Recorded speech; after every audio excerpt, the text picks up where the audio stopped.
2 ವರ್ಷದಿಂದಲೂ ಆ ಪ್ರದೇಶದ ಅನ್ನದಾತರು ಹೋರಾಟ ನಡೆಸ್ತಾ ಇದ್ದಾರೆ. ಆದರೆ ನ್ಯಾಯ ಮಾತ್ರ ಸಿಕ್ಕಿರಲಿಲ್ಲ.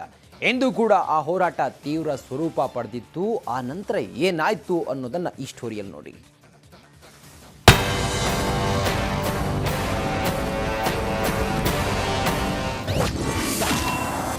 ಕೆಐಎಡಿಬಿ ಭೂ ಸ್ವಾಧೀನ ವಿರೋಧಿಸಿ ರೈತರ ಪ್ರೊಟೆಸ್ಟ್.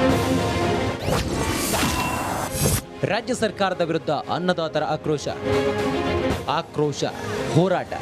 ರಾಜ್ಯ ಸರ್ಕಾರದ ವಿರುದ್ಧ ಸಿಡಿದೆದ್ದ ಅನ್ನದಾತರು ಕೆಐಎಡಿಬಿ ಭೂ ಸ್ವಾಧೀನ ವಿರೋಧಿಸಿ ರೈತರ ರೋಷಾಗ್ನಿ ಹೊರಹಾಕಿದ್ದಾರೆ. ಕಳೆದ 842 ದಿನಗಳಿಂದಲೂ ಪ್ರತಿಭಟನೆ ನಡೆಸ್ತಾ ಇದ್ರೂ ಸರ್ಕಾರ ಮಾತ್ರ ಎಚ್ಚೆತ್ತುಕೊಂಡಿಲ್ಲ ಎಂದು ಅನ್ನದಾತರು ರೊಚ್ಚಿಗೆದ್ದಿದ್ದಾರೆ.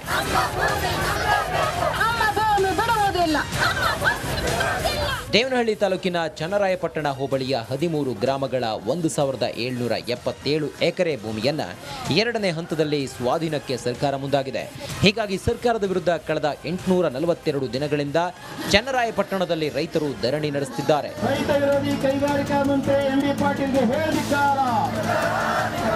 ಕೈಗಾರಿಕಾ ಸಚಿವ, ಜಿಲ್ಲಾ ಉಸ್ತುವಾರಿ ಸಚಿವರಿಂದ ಹಿಡಿದು ಸಿಎಂವರೆಗೂ ಮಾತುಕತೆ ನಡೆದು ವಿಫಲವಾಗಿದೆ.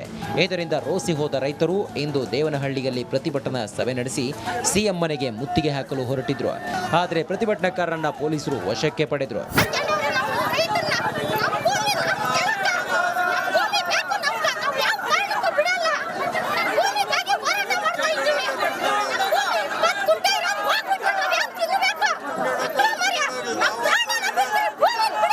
ಬ್ಯಾರಿಕೇಡ್ಗಳನ್ನು ನುಗ್ಗಿ ಹೊರಟಿದ್ದ ರೈತರನ್ನ ಪೊಲೀಸರು ತಡೆದ್ರು.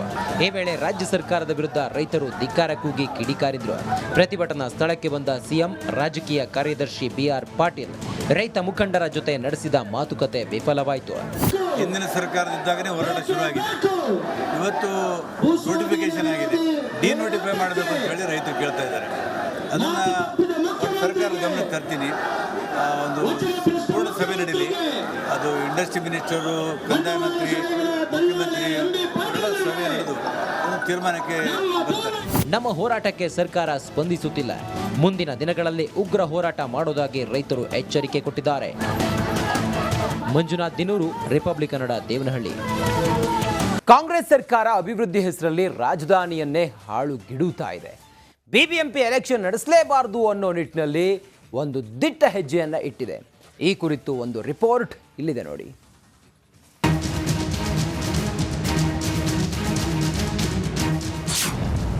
ಗ್ರೇಟರ್ ಬೆಂಗಳೂರು ಪ್ರಾಧಿಕಾರ ರಚನೆ, ಸಂಪುಟದಲ್ಲಿ ವಿಧೇಯಕಕ್ಕೆ ಅನುಮೋದನೆ, ಸರ್ಕಾರದ ನಿರ್ಧಾರಕ್ಕೆ ಬಿಜೆಪಿ ಖಂಡನೆ. ಕಾಂಗ್ರೆಸ್ ಸರ್ಕಾರ ಬೆಂಗಳೂರು ವಿಭಜನೆಗೆ ಹೊರಟಿದೆ ಅನ್ನೋ ಆರೋಪ ಕೇಳಿಬಂದಿದೆ.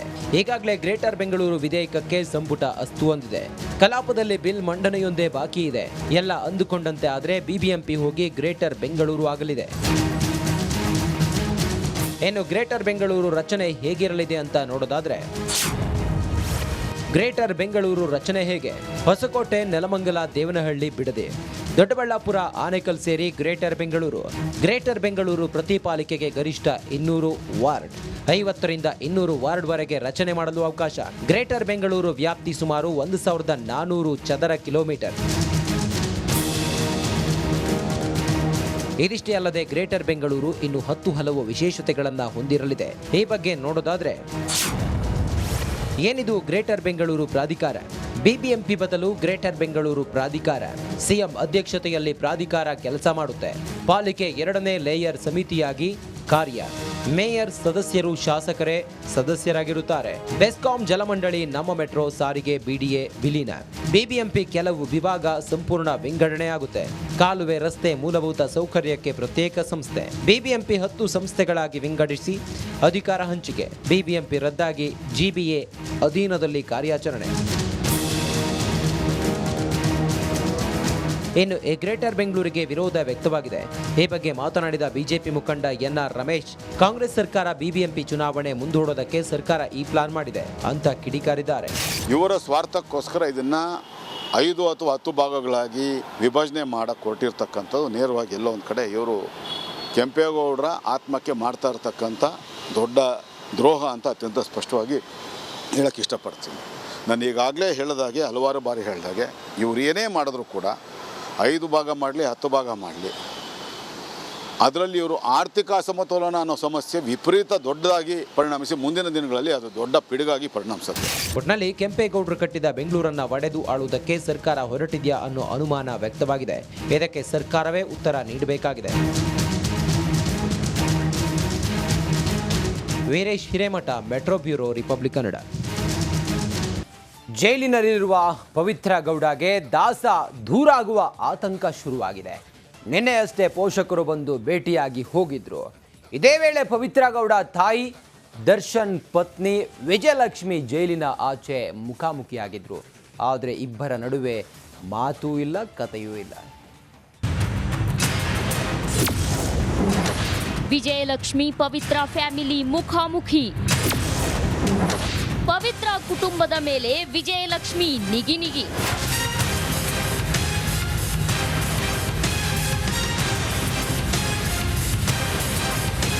ರೇಣುಕಾಸ್ವಾಮಿ ಕೊಲೆ ಕೇಸ್ನಲ್ಲಿ ಡಿ ಗ್ಯಾಂಗ್ ಪರಪ್ಪನ ಅಗ್ರಹಾರ ಜೈಲಲ್ಲಿ ಮುದ್ದೆ ಮುರಿತಿದೆ. ಜೈಲೂಟಕ್ಕೆ ದಾಸ ಕಂಗಾಲಾಗಿದ್ದಾನೆ. ಮನೆ ಊಟ ಇಲ್ಲದೆ ಸೊರಗಿ ಹೋಗಿದ್ದಾನೆ. ಅಲ್ಲದೆ ಜೈಲಿಗೆ ಬಂದ್ಮೇಲೆ ದರ್ಶನ್ಗೆ ವಿಜಯಲಕ್ಷ್ಮಿ ಮೇಲಿಂದ ಮೇಲೆ ಭೇಟಿಯಾಗಿ ಧೈರ್ಯ ಹೇಳ್ತಿದ್ದಾರೆ. ನಿನ್ನೆಯೂ ಪತಿಯನ್ನ ಭೇಟಿಯಾಗಿ ಮುಂದಿನ ಕಾನೂನು ಹೋರಾಟದ ಬಗ್ಗೆ ಚರ್ಚಿಸಿದ್ರಂತೆ. ಆದ್ರೆ ದರ್ಶನ್ ವಿಜಯಲಕ್ಷ್ಮಿ ಭೇಟಿ ಪವಿತ್ರ ಗೌಡಗೆ ಆತಂಕ ತಂದಿಟ್ಟಿದೆ. ಇನ್ನು ಪ್ರತಿ ಸೋಮವಾರ ಜೈಲಿಗೆ ಆಗಮಿಸಿ ಮಗಳು ಪವಿತ್ರ ಗೌಡಳನ್ನ ಪೋಷಕರು ಭೇಟಿಯಾಗ್ತಿದ್ದಾರೆ. ನಿನ್ನೆಯೂ ಆಗಮಿಸಿದ್ದ ಇವರಿಗೆ ಜೈಲಿನ ಹೊರಭಾಗದಲ್ಲಿ ಎದುರಿಗೆ ದರ್ಶನ್ ಪತ್ನಿ ವಿಜಯಲಕ್ಷ್ಮಿ ಬಂದಿದ್ದಾರೆ. ಆದ್ರೆ ವಿಜಯಲಕ್ಷ್ಮಿ ಪವಿತ್ರ ಗೌಡ ತಾಯಿ ಮುಖವನ್ನೂ ಸಹ ನೋಡದೆ ಹೊರಟು ಹೋಗಿದ್ದಾರೆ. ಪವಿತ್ರ ಗೌಡಗೆ ದಾಸ ದೂರಾಗುವ ಭೀತಿ.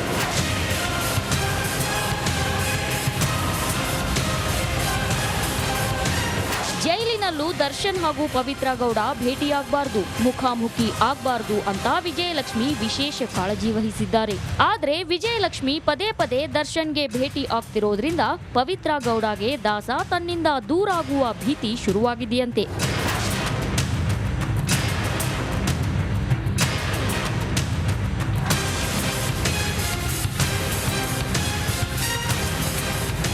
ಗೆಳತಿಗಾಗಿ ಕೊಲೆ ಕೇಸ್ನಲ್ಲಿ ದಾಸ ಜೈಲು ಸೇರಿದ್ದಾನೆ. ಹೀಗಾಗಿ ಜೈಲಿನಲ್ಲಿರೋ ದರ್ಶನ್ ಹಾಗೂ ಪವಿತ್ರ ಗೌಡ ಭೇಟಿ ಆಗಬಾರದು ಅಂತ ವಿಜಯಲಕ್ಷ್ಮಿ ಎಚ್ಚರಿಕೆ ವಹಿಸುತ್ತಿದ್ದಾರೆ. 1 ತಿಂಗಳು ಸೆಂಟ್ರಲ್ ಜೈಲಿನಲ್ಲಿ ಮುದ್ದೆ ಮುರಿತಿದ್ದ ಸೂರಜ್ ರೇವಣ್ಣ ಬಂಧ ಮುಕ್ತರಾಗಿದ್ದಾರೆ. ಜನಪ್ರತಿನಿಧಿಗಳ ವಿಶೇಷ ನ್ಯಾಯಾಲಯ ಷರತ್ತುಬದ್ಧ ಜಾಮೀನಿನ ಮೇಲೆ ರೇವಣ್ಣ ಪುತ್ರನನ್ನ ರಿಲೀಸ್ ಮಾಡಿದೆ. ಜೈಲಿನಿಂದ ಹೊರಬರ್ತಾ ಇದ್ದಂತೆ ವಿರೋಧಿಗಳ ವಿರುದ್ಧ ಜೆಡಿಎಸ್ ಎಂಎಲ್ಸಿ ಸೂರಜ್ ರೇವಣ್ಣ ಗುಡುಗಿದ್ದಾರೆ. ನಮ್ಮ ಕುಟುಂಬನ ತೇಜೋವಧೆ ಮಾಡಬೇಕು ದುರುದ್ದೇಶದಿಂದ ಪ್ರಕರಣ ದಾಖಲಿಸಿದರೆ ನಮ್ಮ ಕಾನೂನು ವ್ಯವಸ್ಥೆ ಮೇಲೆ ನನಗೆ ಸಂಪೂರ್ಣವಾದ ವಿಶ್ವಾಸ ಇದೆ, ಸಂಪೂರ್ಣವಾದ ನಂಬಿಕೆ ಇದೆ. ಯಾವ ವ್ಯಕ್ತಿ ಹೇಳ್ತಾ ಇದ್ದೀರಾ ಅವ್ನು ಯಾವ ನಮ್ಮ ಆಪ್ತ ಸಹಾಯಕನೂ ಅಲ್ಲ, ಯಾವ ಕಾರ್ ಚಾಲಕನೂ ಅಲ್ಲ.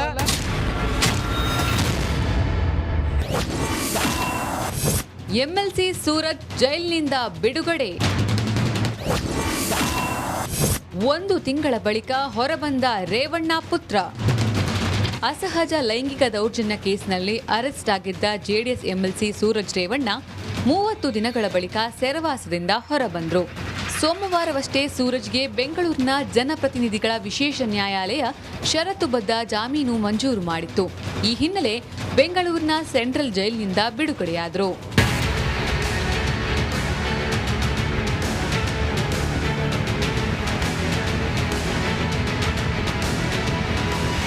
ಹಾಗಾದ್ರೆ ಎಂಎಲ್ಸಿ ಸೂರಜ್ ರೇವಣ್ಣಗೆ ಜನಪ್ರತಿನಿಧಿಗಳ ವಿಶೇಷ ನ್ಯಾಯಾಲಯ ವಿಧಿಸಿರುವ ಷರತ್ತು ಏನು ಅನ್ನೋದನ್ನ ನೋಡೋದಾದ್ರೆ 2 ಲಕ್ಷ ಮೊತ್ತದ ವೈಯಕ್ತಿಕ ಬಾಂಡ್ ಸಲ್ಲಿಸಬೇಕು. ಇಷ್ಟೇ ಮೊತ್ತದ ಬಾಂಡ್ಗೆ 2 ಭದ್ರತೆ ಒದಗಿಸಬೇಕು. ಕೋರ್ಟ್ ಅನುಮತಿ ಪಡೆಯದೆ ದೇಶ ಬಿಟ್ಟು ತೆರಳುವಂತಿಲ್ಲ. ಯಾವುದೇ ಸಾಕ್ಷಿಗಳ ಮೇಲೆ ಪ್ರಭಾವ ಬೀರಬಾರದು. ದೂರುದಾರ ಹಾಗೂ ಸಂತ್ರಸ್ತರಿಗೆ ಬೆದರಿಕೆ ಹಾಕಬಾರದು. ತನಿಖಾಧಿಕಾರಿ ಸೂಚಿಸಿದಾಗ ವಿಚಾರಣೆಗೆ ಹಾಜರಾಗಬೇಕು. ತಿಂಗಳ 2ನೇ ಭಾನುವಾರ ವಿಚಾರಣೆಗೆ ಹಾಜರಾಗಬೇಕು. ತನಿಖಾಧಿಕಾರಿ ಮುಂದೆ 6 ತಿಂಗಳು ಹಾಜರಾಗಬೇಕು. ಪರಪ್ಪನ ಅಗ್ರಹಾರ ಜೈಲಿನಿಂದ ಹೊರಬಿಡುತ್ತಿದ್ದಂತೆ ಸೂರಜ್ ರೇವಣ್ಣ ಮಾಧ್ಯಮದವರ ಜೊತೆ ಮಾತನಾಡಿದ್ರು. ನನ್ನ ಮೇಲೆ ಷಡ್ಯಂತ್ರ ನಡೆದಿದೆ, ತೇಜೋವಧಿಗೆ ಯತ್ನಿಸಿದ್ದಾರೆ, ನಮ್ಮ ಕುಟುಂಬದವರ ವಿರುದ್ಧ ಭಾರಿ ಸಂಚು ಮಾಡಿದ್ದಾರೆ ಅಂತ ಕಿಡಿಕಾರಿದ್ರು. ಈ ಷಡ್ಯಂತ್ರಗಳನ್ನ ಮಾಡಿ ಕುತಂತ್ರ ಮಾಡಿ ನಮ್ಮ ಕುಟುಂಬನ ನನ್ನ ಮೇಲಾಗಲಿ ವೈಯಕ್ತಿಕವಾಗಿ ಇವತ್ತು ತೇಜೋವಧೆ ಮಾಡಬೇಕು ಅನ್ನೋ ದುರುದ್ದೇಶದಿಂದ ಇವತ್ತೇನು ಈ ಒಂದು ಪ್ರಕರಣ ಇವತ್ತು ದಾಖಲಿಸಿದ್ದಾರೆ, ಅದಕ್ಕೆಲ್ಲದಕ್ಕೂ ಸ್ವಲ್ಪ ಕೆಲವೇ ದಿನಗಳಲ್ಲಿ ಉತ್ತರ ಬರುತ್ತೆ. ಇವತ್ತು ನಮ್ಮ ನ್ಯಾಯಾಂಗದ ಮೇಲೆ, ನಮ್ಮ ಕಾನೂನು ವ್ಯವಸ್ಥೆಯ ಮೇಲೆ ನನಗೆ ಸಂಪೂರ್ಣವಾದ ವಿಶ್ವಾಸ ಇದೆ, ಸಂಪೂರ್ಣವಾದ ನಂಬಿಕೆ ಇದೆ. ಈ ಒಂದು ಷಡ್ಯಂತ್ರದಿಂದ, ಈ ಒಂದು ಕುತಂತ್ರದಿಂದ ನಾನು ಯಾವುದೇ ಕಾರಣಕ್ಕೂ ಕೇಸ್ ಅನ್ನಲ್ಲ, ಇದು ಷಡ್ಯಂತ್ರ ಅಂತಲೇ ಹೇಳ್ತೀನಿ. ಶಿವಕುಮಾರ್ ಅಂತ ಯಾವ ವ್ಯಕ್ತಿ ಹೇಳ್ತಾ ಇದ್ದೀರಾ, ಅವ್ನು ಯಾವ ನಮ್ಮ ಆಪ್ತ ಸಹಾಯಕನೂ ಅಲ್ಲ, ಯಾವ ಕಾರ್ ಚಾಲಕನೂ ಅಲ್ಲ. ನೀವು ಯಾವ ಪೊಲೀಸವ್ರನ್ನೆಲ್ಲ ಯಾರನ್ನಾರು ಬೇಕಿದ್ರೆ ಕೇಳ್ಕೋಗಿ, ಎಲ್ಲಿ ಬೇಕಾದ್ರೂ ಸ್ಪಷ್ಟೀಕರಣ ಕೊಡ್ತೀವಿ. ನಮಗಿರೋದು ಒಬ್ಬರೇ ಕಾರ್ ಚಾಲಕ, ಅದು ನಮ್ಮ ಲೋಕೇಶ್ ಅಂತ. ಇನ್ಯಾರು ನಮ್ಮ ಕಾರ್ ಚಾಲಕನೂ ಇಲ್ಲ, ಯಾವ ಆಪ್ತ ಸಹಾಯಕನೂ ಇಲ್ಲ. ಈಗಾಗಲೇ HD ರೇವಣ್ಣ ಹಾಗೂ ಪತ್ನಿ ಭವಾನಿ ಬೇಲ್ ಮೇಲೆ ಹೊರಗಿದ್ದಾರೆ. ಸೂರಜ್ಗೂ ಬೇಲ್ ಸಿಕ್ಕಿ ಬಿಡುಗಡೆಯಾಗಿದ್ದಾರೆ. ಇನ್ನು ರೇವಣ್ಣ ಎರಡನೇ ಪುತ್ರ ಮಾಜಿ ಸಂಸದ ನ್ಯಾಯಾಂಗ ಬಂಧನ ಮುಂದುವರೆದಿದ್ದು ಪರಪ್ಪನ ಅಗ್ರಹಾರ ಜೈಲಿನಲ್ಲಿ ಮುದ್ದೆ ಮುರಿತಿದ್ದಾರೆ. Bureau report, Republic Kannada.